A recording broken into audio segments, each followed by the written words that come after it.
አንድ ዓጂብ የሆነ ታሪክ ልንገራችሁ። አንድ በጣም ድሃ የሆነ ሰሃባ ወደ ረሱል ዓለይሂ ሰላቱ ወሰላም ይመጣል። ይህ ሰሃባ ሲመጣ ለነቢዩ ሰለላሁ ዓለይሂ ወሰለም አንድ ሙሉ ሰሃን የወይን ፍሬ ሀዲያ ይዞላቸው ነበር የመጣው።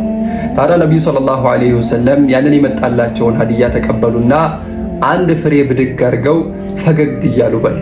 ሁለተኛም አንስተው በሉ። ሶስተኛ፣ አራተኛ እያደረጉ ሙሉውን በልተው ጨረሱት። ሰሓባውም ታዲያ ፈገግ እያለ ወደ ቤቱ ተመለሰ። ታዲያ በዙሪያቸው የነበሩ ሰሓባዎች በጣም ተገረሙ። እስከዛሬ ከሚያደርጉት ነገር ነቢዩ ስራቸው በጣም ተለየባቸው። እስከዛሬ ሀዲያ ሲመጣ በዙሪያቸው የነበሩ ሰሓባዎችን ሰብስበው አንድ ላይ ነበር የሚበሉት። ዛሬ ግን ብቻቸውን በልተው ጨረሱት። ታዲያ መጡና ጠየቋቸው፣ ያ ረሱላላህ ምን ሆናችሁ ነው ብቻችሁን በልታችሁ የጨረሳችሁት? እስከዛሬ አንድ ላይ አልነበር የምንበላው አይነት ነገር።